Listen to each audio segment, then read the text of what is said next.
Meus irmãos, eu gostaria de dar uma palavra, porque no próximo domingo nós teremos, eleições, não é isso? E aí, dá uma instrução bíblica acerca do que a Bíblia fala sobre esse tema tão importante, tão pertinente para a sociedade, né? Então, eu convido você a abrir a palavra de Deus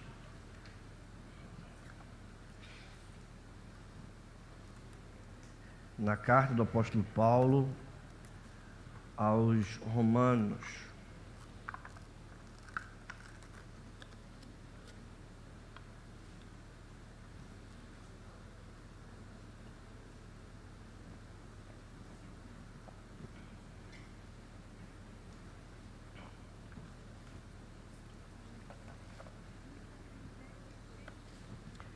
Eu não vou tratar, claro, irmão, sobre política partidária, tá certo? A igreja não é lugar para isso. Mas eu vou falar sobre o que a Bíblia fala sobre especificamente o Estado e como nós devemos lidar com as autoridades.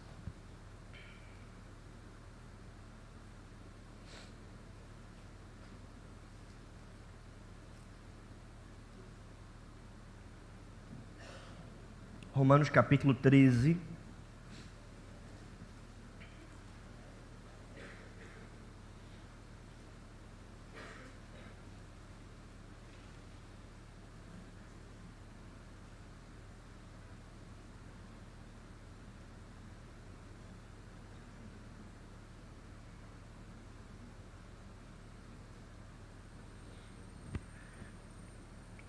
Eu irei ler, irmãos, do versículo 1 ao versículo de número 7. Romanos 13, do versículo 1 ao versículo de número 7.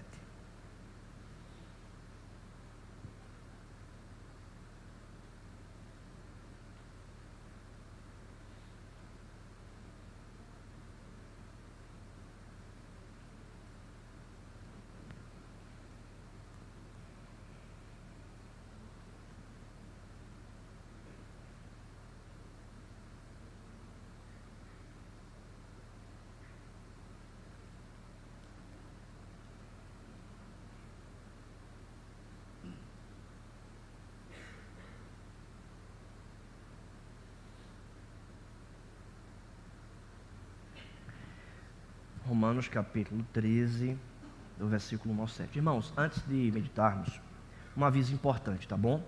No próximo domingo vai ser eleições, então, culto, a gente tem, tá? Normal. Próximo domingo a gente vai ter o culto de manhã e o culto da noite. Não, pastor, eu vou votar. Vota depois do culto, tá? Vota depois do culto, né? Então, a gente não vai mudar o culto por causa de política, né? E de eleição. É mais fácil a eleição mudar do que a gente mudar, tá? Então, o culto continua, tá? Claro, a não ser se houver uma agazarra, né, muito grande nessa rua aqui, prejudica a gente aqui, aí a gente vai ter que ver um outro local para cultuar, e não dá, né? Mas, provavelmente, não.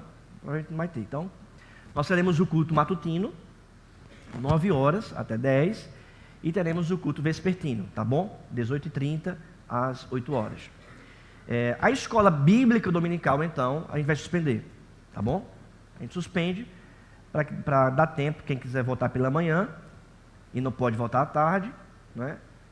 Para que tenha essa abertura também.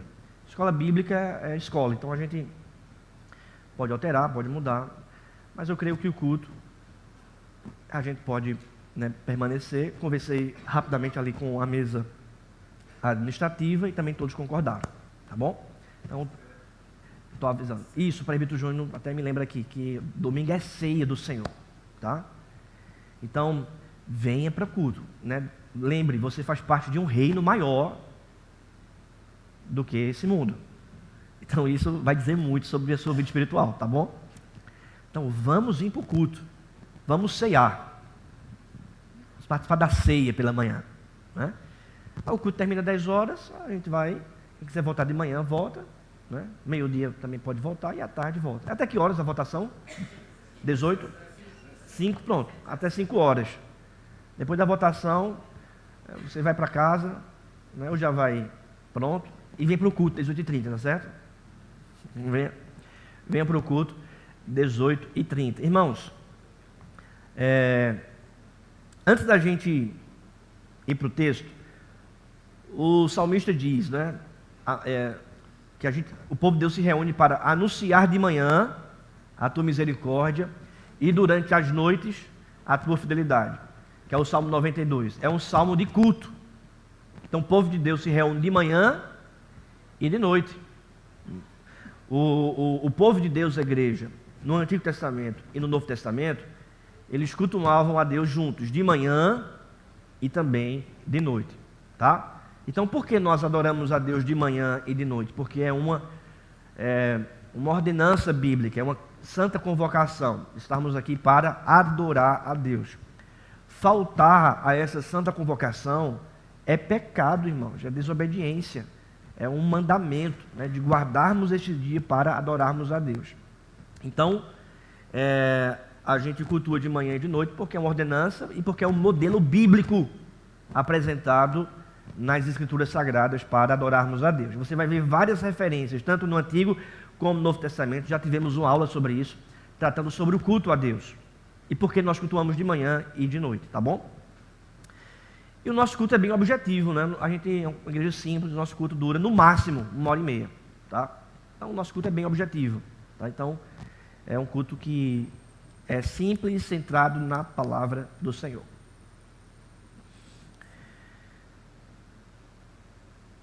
E aí, só lembrando, culto normal pela manhã e à noite e a escola bíblica, então a gente suspende para ter essa abertura aí para os irmãos que querem votar, utilizar também esse tempo pela manhã.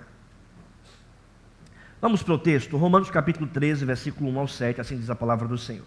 Todo homem esteja sujeito às autoridades superiores, porque não há autoridade que não proceda de Deus, e as autoridades que existem foram por ele instituídas, de modo que aquele que se opõe às autoridades resiste à ordenança de Deus, e os que resistem trarão sobre si mesmos condenação, porque os magistrados não são para temor quando se faz o bem, e sim quando se faz o mal. Queres tu não temer a autoridade? Faze o bem e terás louvor dela. Visto que a autoridade é ministro de Deus, fará teu bem, para teu bem. Entretanto, se fizeres o mal, teme, porque não é sem motivo que ela traz a espada, pois é ministro de Deus, vingador para castigar o que pratica o mal. Versículo 5. É necessário que lhe estejais sujeitos, não somente por causa do temor da punição, mas também por dever de consciência. Por esse motivo, também pagais tributos, porque são ministros de Deus, atendendo constantemente a esse serviço. Pagai a todos os que lhe é devido, a quem tributo, tributo, a quem imposto, imposto, a quem respeito, respeito, a quem honra, honra. Vamos orar? Pai Santo, Pai querido, lemos a Tua palavra. Te pedimos, ó Deus, que seja um tempo de instrução, um tempo de orientação, de revelação da Tua palavra à luz das Escrituras Sagradas. É o que nós te pedimos, ó Deus, nesse momento, no nome santo de Jesus. Amém. Amém. Meus irmãos, o texto que nós acabamos de ler está tratando sobre o nosso dever quanto às autoridades. E o texto aqui fala sobre essas autoridades políticas, essas autoridades do Estado, do governo. O texto, portanto, traz algumas orientações que a igreja deve viver, que a igreja deve obedecer. Há um autor chamado Warren Wiersbe, diz que apenas 3 organizações terrenas foram instituídas por Deus: a família, a igreja e o governo humano. Suas funções não se sobrepõem e há confusão e problema quando isso acontece. Isso é fundamental nós entendermos. A igreja, a família e o governo. a igreja, a família e o governo. Uma não deve sobrepor a outra, nem dizer, né, uma com a outra. Entretanto, são esferas que estão submetidas ao governo do próprio Deus. Ao governo do próprio Deus. No decorrer dos séculos, a relação do Estado com a igreja tem sido notoriamente controvertida. Há, então, 4 modelos principais que já foram, né, apresentados ao longo da história. Primeiro é o erastianismo, onde o Estado controla a igreja. Então você vai ver ao longo da história igrejas estatais. Isso é muito claro, por exemplo, na Inglaterra, né, no reinado de Eduardo, onde o rei, ele dita as regras da igreja, estabelecendo como a igreja deve se portar na sociedade. Tanto é que a nossa Confissão de Fé de Westminster, quando ela foi escrita pelos puritanos, presbiterianos, alguns congregacionais também, havia uns congregacionais independentes que defendiam isso, que o Estado e a igreja precisam estar ligados, né? E aí a nossa confissão, ela não submeteu a isso e entendeu que a igreja e o Estado precisam estar separados. Inclusive, é tema de um dos nossos assuntos, né, na confissão de fé, que a gente está estudando dominicalmente aqui na igreja. Então, o primeiro modelo é esse: o Estado controla a igreja. E a gente vê ao longo da história que isso não dá certo. Tá? A igreja precisa ser livre para seguir de acordo com a vontade de Deus, não de acordo com a vontade do Estado. O outro modelo é a teocracia. Não sei se você já viu alguém dizendo por aí: a igreja não vive numa democracia, mas a igreja vive numa teocracia, e a teocracia tem que ser estabelecida na sociedade, no mundo. É Deus governando a esfera pública. Em um certo sentido, isso até é louvável, porque queremos de fato que Deus nos governe, governe a igreja e governe a todos. Entretanto, nós não podemos achar que a igreja organizada, ela sobrepõe o Estado. A igreja não pode controlar o Estado. Isso é um perigo, né, daqueles que propagam essa teocracia. Ou seja, a igreja acima de tudo e de todas as esferas da sociedade. Isso não é também louvável, até porque o apóstolo Paulo, nessa carta, no texto que lemos, vai afirmar que o povo de Deus deve também submeter às autoridades. Eu vou explicar um pouco até que limite essa submissão ela se estende. Há também um terceiro modelo, que é o constantinismo. O compromisso pelo qual se estabelece que o Estado favorece a igreja e esta se acomoda ao Estado a fim de garantir os seus favores. É aquilo que nós chamamos de politicagem. Politicagem é quando o Estado quer alguma coisa, a igreja quer também algo do Estado, e então um ajuda o outro, um abre espaço para o outro.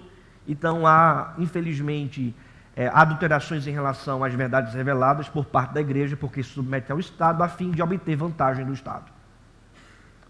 Em outras palavras, irmãos, na linguagem popular, é a politicagem. Isso é extremamente reprovado pelas Sagradas Escrituras. Por quê? Porque, infelizmente, nós vivemos em um tempo em igrejas, para ganharem certos favores, o que é que fazem? Permitem que políticos subam no púlpito para falarem para a igreja. Isso é um absurdo.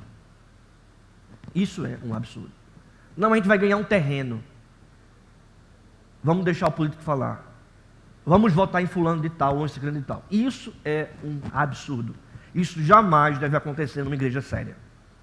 Porque o púlpito não é lugar de campanha política.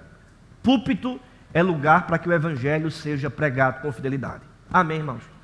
Então, em nenhum momento dessa igreja, e quando eu estiver aqui, certo? Vai ter espaço para político falar aqui. Não vai ter. O político pode vir, sentar e cultuar juntamente com todos nós. Mas para falar, para obter vantagem, em momento algum. Recentemente, um político de renome aqui na cidade mandou mensagem para mim. Eu não vou dizer o nome, né, para vocês ficarem curiosos e também não ficarem indo atrás, não. É só um exemplo que acontece em vários lugares. Mandou mensagem para mim: pastor, eu vou visitar a sua igreja. Aí eu disse: seja bem-vindo. Seja bem-vindo. Aí tudo bem. Aí escreveu mais dizendo: olhe, que dia fica bom? Eu já vou ficando assim. Eu disse: qualquer dia. Eu disse: qualquer dia. É só chegar na igreja, entrar, o povo vai estar entrando também, e a gente cultuar a Deus. Vai ser bem-vindo. Aí disse: eu vou tal dia. Aí botou o dia, a data. Aí eu conversando com minha esposa, eu disse: será que é o que eu estou pensando? Será mesmo que é o que eu estou pensando? Aí minha esposa disse: parece que sim. Aí eu disse: depois eu vou dar uma resposta mais clara então. Aí eu disse: fulano de tal, veja, nós não abrimos espaço em momento algum para campanha política, para proposta política ou para qualquer político falar, em detrimento de qual seja a posição, se é crente, se não é, se é de direita, nós não abrimos nenhum momento no culto, nem na igreja, para político falar. Então isso é uma praxe da nossa igreja e da maioria das igrejas presbiterianas. Então nós não fazemos isso. Agora, é bem-vindo para cultuar Deus como todos nós. Mas de falar, de querer fazer campanha, nós não abrimos isso, nós não temos isso. Porque a igreja não é lugar para campanha política, é unicamente para adoração a Deus. Aí essa pessoa respondeu, dizendo: tá certo, entendo perfeitamente. Pronto. Aí eu fiquei pensando: será que vai agora? Vem? Aí eu disse para minha esposa: olha, se vier para adorar a Deus, eu vou votar nessa pessoa. Eu vou votar. Aí eu fiquei aguardando o dia. Vocês acham que veio ou não veio? Não veio. Não veio, nem veio, e nem veio.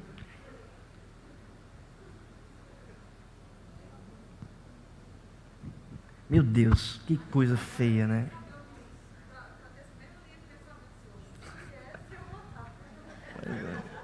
Mas não veio, aí não adianta votar. Mas não veio. Né? Eu estou aqui falando nem para votar, não votar. O voto, irmãos, é seu. Ninguém tem poder para dizer quem você vota, e o voto é secreto. Isso, igreja que dizem quem você deve votar. Essa questão, a igreja tem um deputado tal, o vereador tal, o prefeito tal, isso não é bíblico. Porque a igreja não deve estar ligada ao Estado e nem obter favores dele, né? Nesse sistema constantinismo, não.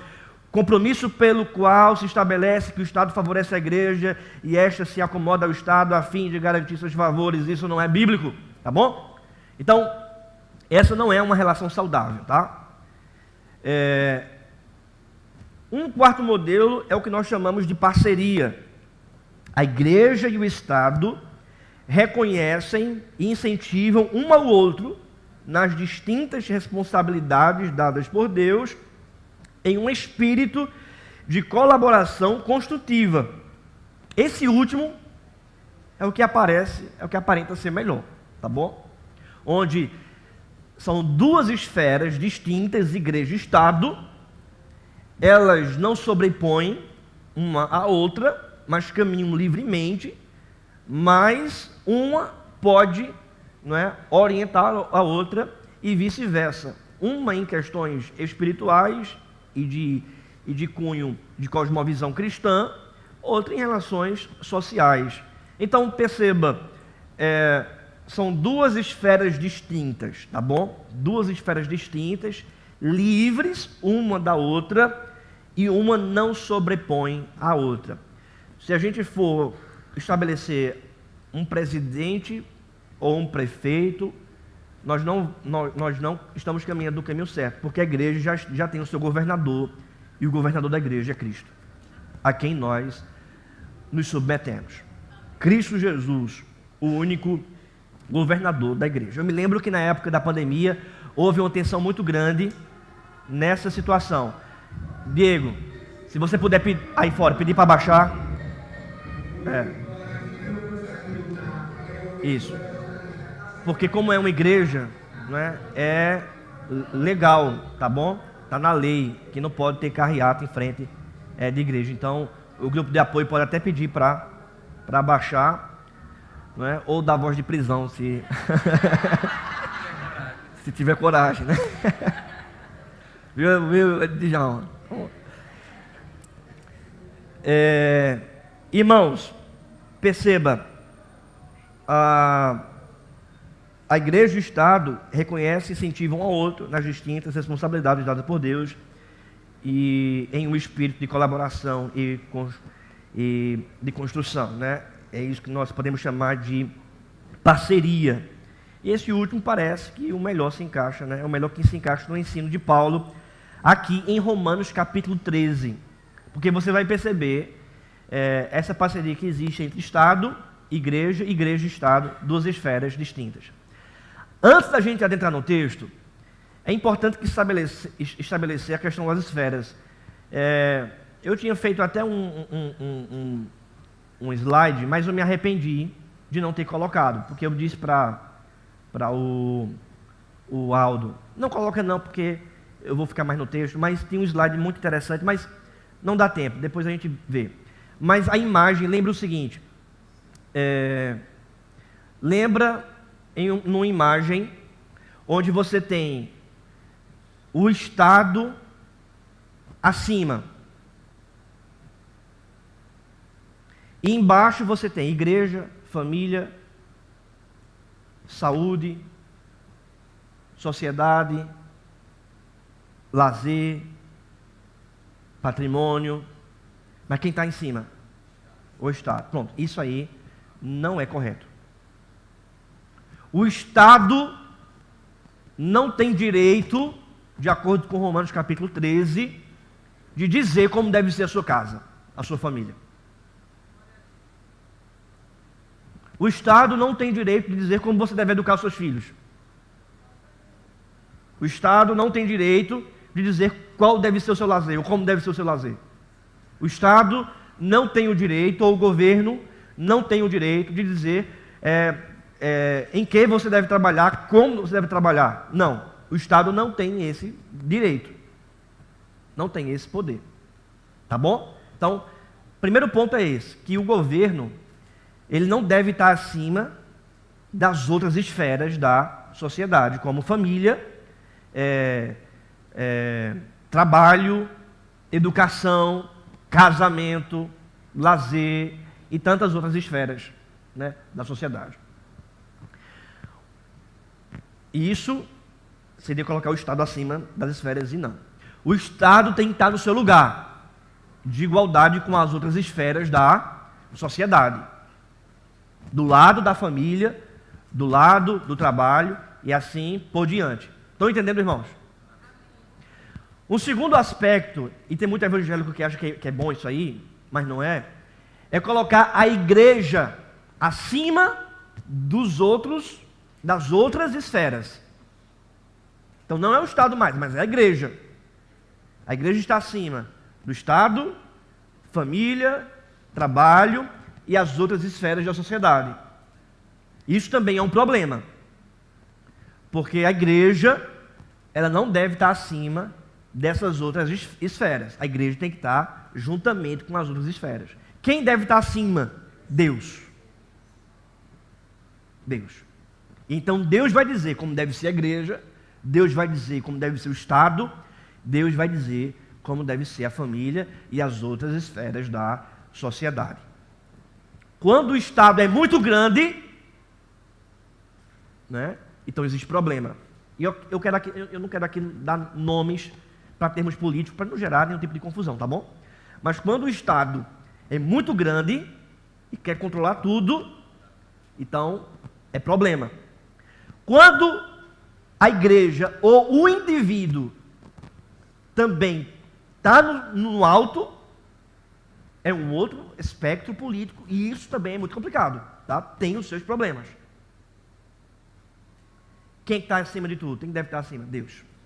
Deus. Como é que, então, a família e principalmente o Estado ou o governo vai entender isso? A partir do Evangelho, da revelação, e principalmente através da igreja, que é, nas palavras dos reformadores, a consciência do Estado, não a mandante dela. A consciência. Então, se o Estado extrapola os seus limites, uma outra esfera, como por exemplo a igreja, deve dizer, isso está errado. Não pode adentrar, por exemplo, na família, dizer como você deve educar seus filhos. Por outro lado, se o Estado não faz o seu dever, aquilo que ele deveria fazer, então a igreja também tem que conscientizar, isso está errado. Você tem que fazer o seu dever para garantir, né, o bem-estar na sociedade. Estão entendendo, irmãos? Então essa é aí uma relação digna de atenção, porque é uma relação expressada por Paulo aqui em Romanos capítulo 13. Então, algumas verdades básicas do texto. Primeiro, Paulo fala sobre a origem da autoridade. Versículo 1, Romanos 13:1. Todo homem esteja sujeito às autoridades superiores, porque não há autoridade que não proceda de Deus. E as autoridades que existem foram por ele instituídas. Ou seja, a autoridade procede de Deus. Toda autoridade procede de Deus. Não, mas o cara não é crente, mas procede de Deus. Toda. O apóstolo deixa claro, irmãos, que nenhum indivíduo está isento dessa sujeição. Nenhuma pessoa desfruta privilégios especiais. Nas palavras de um autor chamado John Murray, ele afirma: nem a incredulidade nem a fé oferecem imunidade. Paulo diz que Deus é a fonte de toda autoridade. E os que exercem o fazem por delegação divina. A autoridade precisa reconhecer que sua autoridade é delegada. Por quem? Por Deus. Então, quem foi eleito, em detrimento de qual é a religião da pessoa e do espectro político da pessoa, em detrimento de qualquer coisa, se a pessoa foi eleita, ela está ali porque Deus assim o consentiu. Em alguns momentos para ser bênção e manifestar um tempo de paz para o povo. Em outros momentos para ser maldição e subjugar o povo. Mas tudo debaixo da autoridade de Deus. A autoridade pública se manifesta o governo se manifesta nessas autoridades públicas, né? A autoridade é oriunda, portanto, do Senhor. O compromisso, então, de obedecer a essa autoridade. Porque o texto diz, toda autoridade, todo homem, esteja o quê? Sujeito às autoridades superiores. Então, não foi o candidato que eu queria, mas foi eleito, então assim Deus permitiu, e eu devo o quê? Submissão, estar sujeito debaixo dessa autoridade. Isso vai também para outras esferas, como por exemplo a polícia, onde traz segurança, não é? Para a sociedade. Então, veja, os juízes, né? Os magistrados.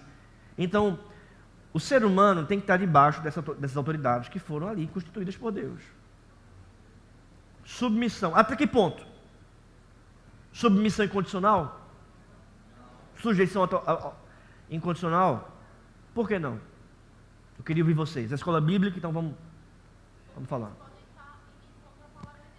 Porque pode estar de encontro à palavra de Deus. Mas ninguém é bonzinho lá não. Ninguém está. Às vezes tem muita gente que não é crente. E vai de encontro.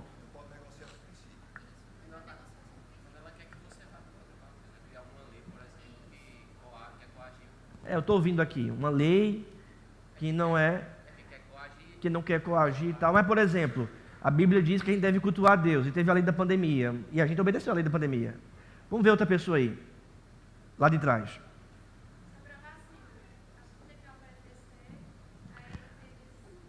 Só estão botando agora ponto polêmico, vacina, né? Não vamos discutir isso não, tá? Mas vai. Minha dúvida, eu queria sua opinião, só a sua mesmo. Só essa besteirinha, né? Não, porque assim, como você falou, né? Aqui também na Bíblia está falando, a gente deve obedecer às autoridades, né? Mas, porém, as autoridades não devem mandar nos nossos filhos, na nossa educação dos filhos. Perfeito. Nem que a gente, né, deve ensinar ou educar os nossos filhos. Então, eu decido botar dentro do meu corpo uma droga, porque todo medicamento é droga. Para virar um veneno, a diferença é só a dosagem. Eu conformo. Vamos lá, qual é a pergunta? A pergunta é sobre a vacina que eles impuseram mesmo, só poder entrar nos lugares. Muitas pessoas perderam o emprego porque não quiseram tomar, e outras tiveram que tomar para não perder o emprego. Isso aí, a gente... O que é que o senhor acha? Que deveria todos obedecer ou não? Pronto, e voltamos para a pergunta inicial. Até que ponto é a submissão? Isso, né? eu não Até que obedeci. ponto?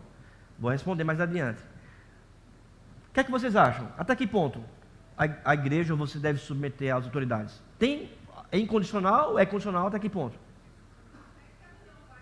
Queria ouvir lá atrás. Até o que ela vá de encontro ao que diz a palavra de Deus. Não vá. Mas, por exemplo, você vai ter festas mudanas que o Estado promove e é público, né? A igreja está ali. A igreja está na sociedade. Claro, não vai para a festa, né? Mas está ali. Ela está pecando? O Estado está pecando em fazer isso? Está errado? A igreja pode conscientizá-la e dizer, não, isso não pode, isso pode acontecer?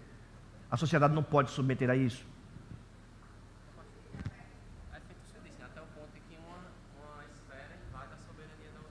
Até um ponto, uma esfera invadir a soberania da outra esfera. Vamos lá. Se o Estado quiser invadir a soberania da esfera da igreja não tem por que se submeter ao Estado. Vamos lá, atenção. A igreja, ela não deve obedecer às autoridades incondicionalmente, apenas a Cristo. Incondicionalmente. Mas enquanto essas autoridades não impuserem algo que faça você desobedecer a Deus, você deve permanecer sujeito a elas.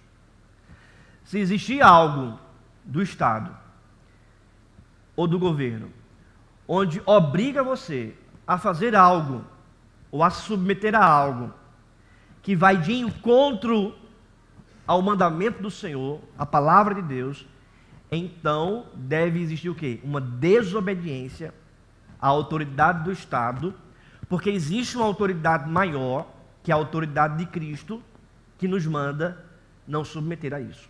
Um exemplo claro disso é Atos capítulo 4. Deixa a sua Bíblia marcada em Romanos 13, mas volte algumas páginas e vá para Atos capítulo de número 4.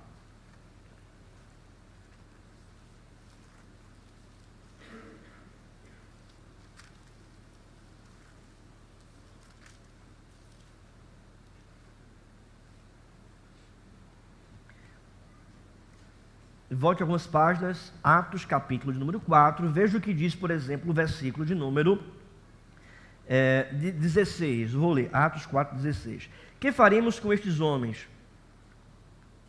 Não é isso? Está aí? Pois na verdade é manifesto a todos os habitantes de Jerusalém que um sinal notório foi feito por eles. Versículo 17, veja. Mas para que não haja maior divulgação entre o povo, ameacemo-los para não mais falarem este nome a quem quer que seja. Chamando-os, ordenaram-lhes, veja o decreto, que absolutamente não falasse nem ensinasse em o nome de Jesus.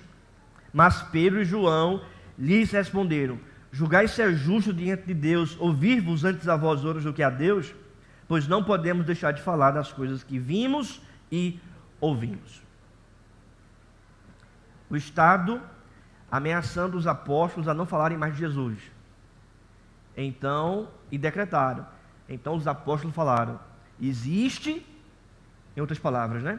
Existe uma autoridade maior que a autoridade de vocês. E essa autoridade maior é a autoridade de Cristo, que nos ordenou pregar o Evangelho. E por esta razão nós não podemos deixar de falar das coisas que vimos e ouvimos. Então, quando o Estado entra em outra esfera, como a igreja ou a família, e diz e obriga o que você deve fazer, e isso vai de encontro à palavra, então você não deve se submeter a essa autoridade, porque maior é a autoridade de Cristo.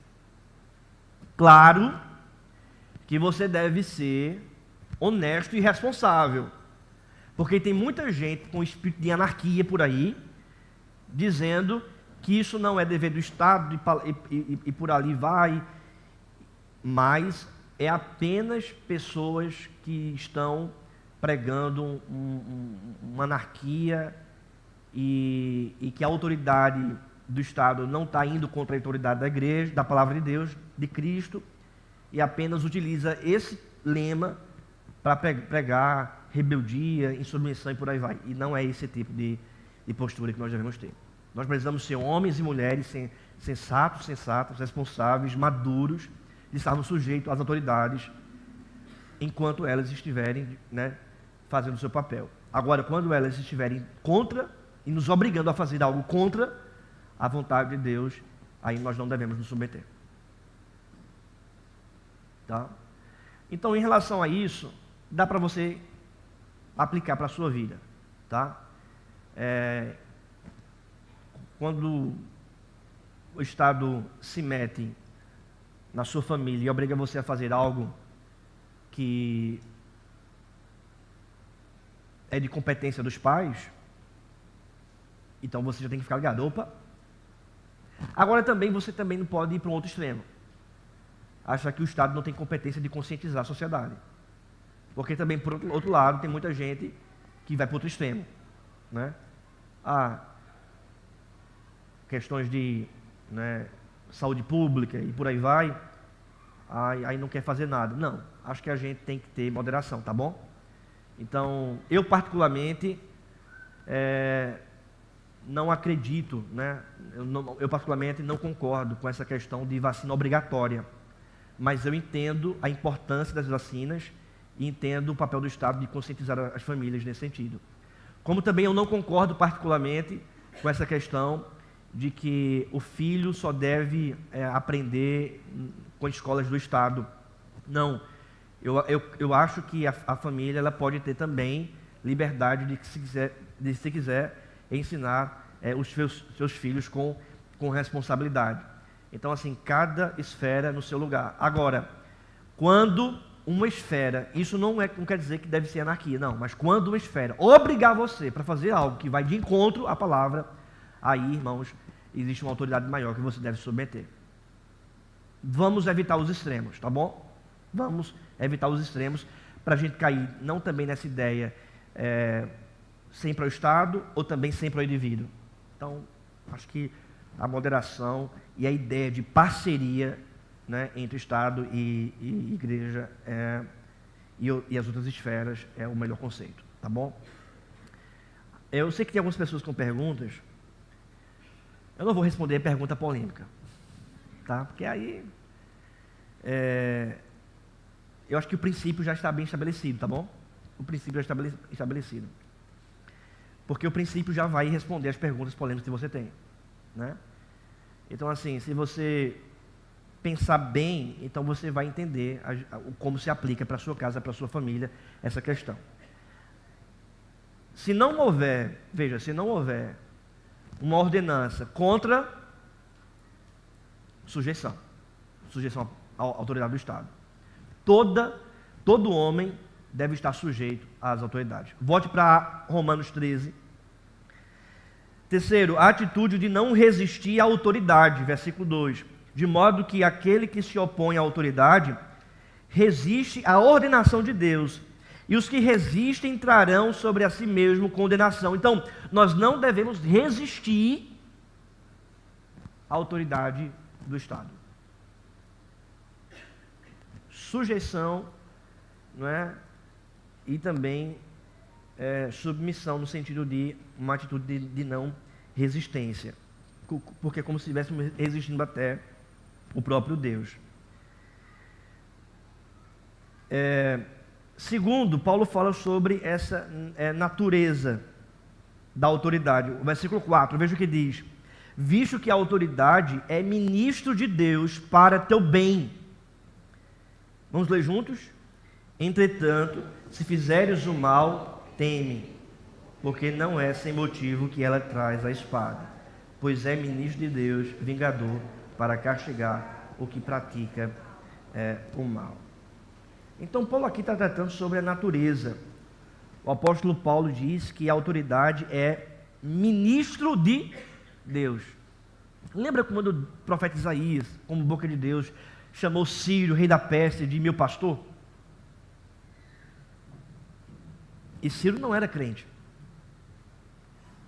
João Calvino, reformador de Genebra, disse: não se deve pôr em dúvida que o poder civil é uma vocação, não somente santa e legítima diante de Deus, mas também muito sacrosa e honrosa entre todas as outras vocações. Os magistrados precisam entender sua vocação, seu chamado, seu ministério. Eles não são autocratas, mas homens vocacionados por Deus para aquela ação. São ministros de Deus, representantes de Deus, estão sob a mão de Deus. Há um autor chamado George Wilson. Ele explica que essa passagem não consigna, né, aos governantes certa carta branca para exercitarem poderes ilimitados. Esses poderes são limitados pela natureza da autoridade que é entregue ao magistrado civil. A autoridade não tem carta branca para fazer o que bem entende, mas é limitado por essa autoridade que vem do próprio Deus. Sua autoridade está abaixo da autoridade de Deus. Seu poder não vem de si mesmo, mas vem do Senhor.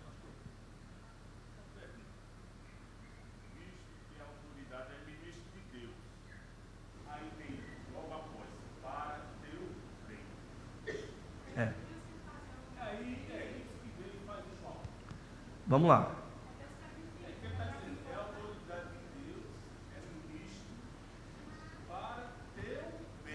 Exatamente, para teu bem, vai chegar lá.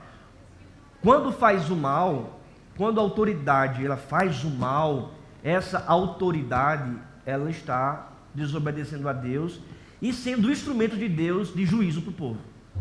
Tanto é que Paulo vai falar sobre espada também, logo em seguida. E Paulo vai dizer: esteja sujeito à espada. Paulo foi condenado à morte pelo imperador Nero do Estado. E Paulo se submeteu à espada de Nero. Mas ele disse, logo depois, que a gente está sujeito à espada. Mas se fizeres o mal, quem é que está dizendo? Se fizeres o mal, se nós fizermos o mal, a espada tem que vir. Exatamente, é o correto, né? Eu acho que eu não entendimento aí, porque sempre diz que todo ministro, visto da autoridade, é ministro de Deus para teu bem. Aí ele diz: entretanto, se fizeres o mal, a espada vem sobre ele. Eu acho que até, não sei, não posso dizer nada. Não pode dizer. Não, eu não vou ser contra Paulo, Aham. né? Porque isso é a palavra de Deus. Mas eu acho que é um entendimento nosso, errado nessa.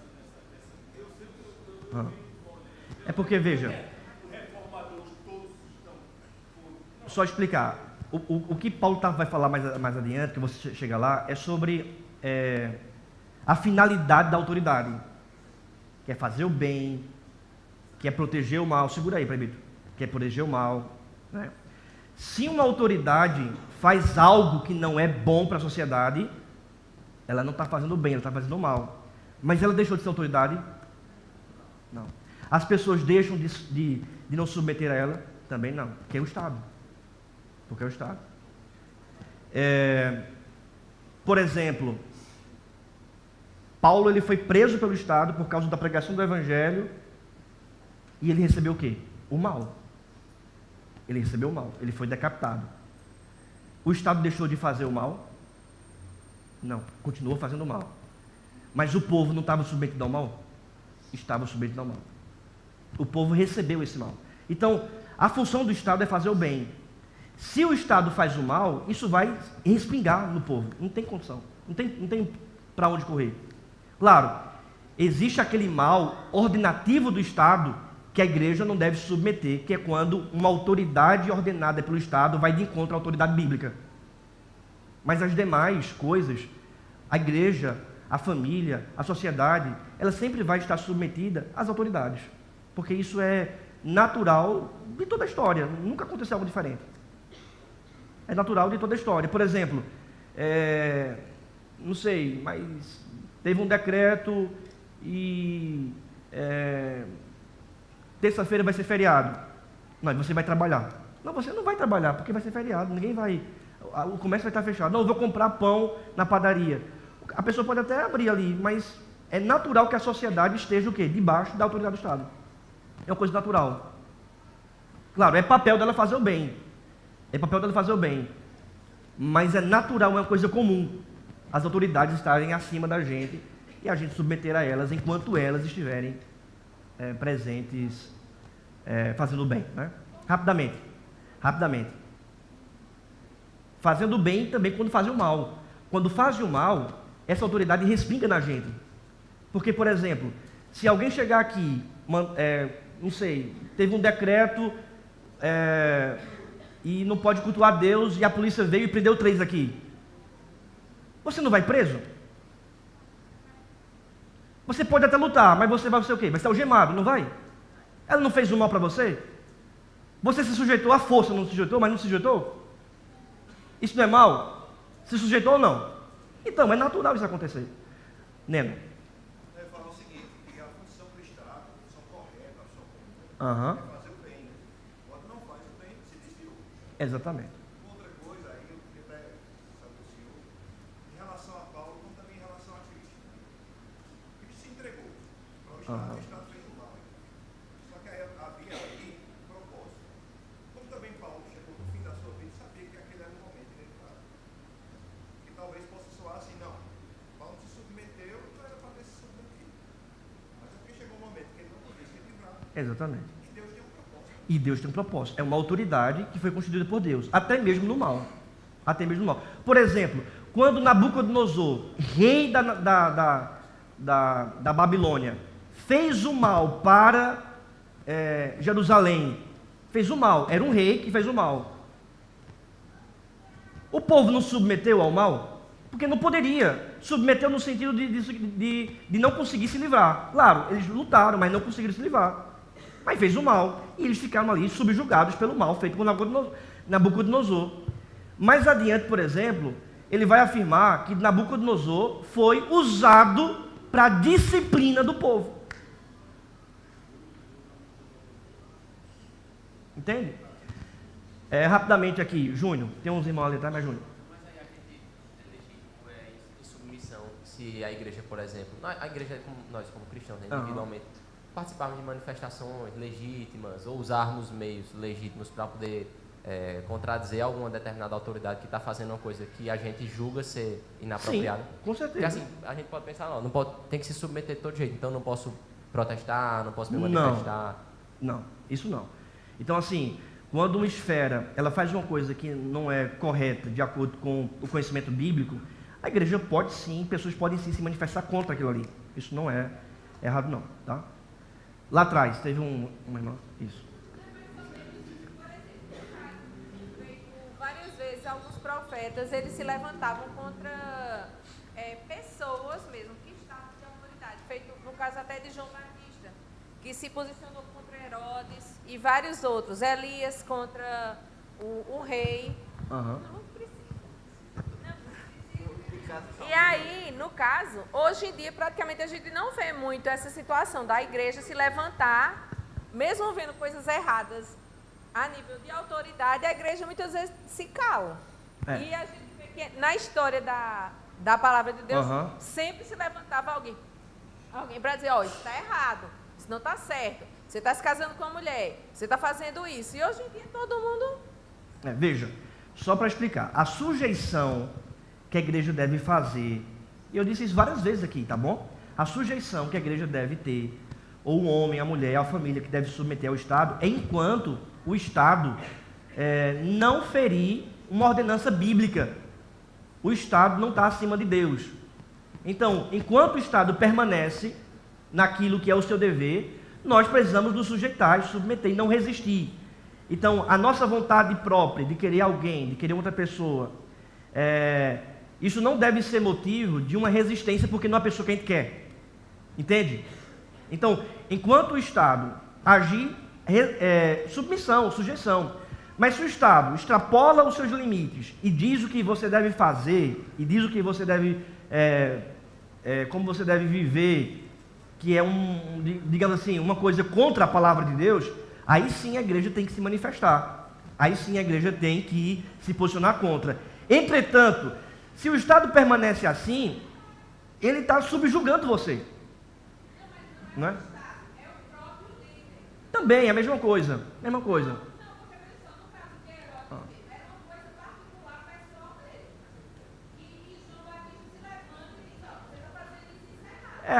Exatamente. Herodes foi subjugado pelo... aliás, João Batista foi subjugado e perdeu a cabeça. É isso que eu estou dizendo. Há uma subjugação, entendeu? Há uma sujeição à autoridade, em alguns momentos para o bem, em outros momentos para o mal. Mas queira quer não, isso vai acontecer, porque as autoridades estão acima. Né? As autoridades estão acima. Natan.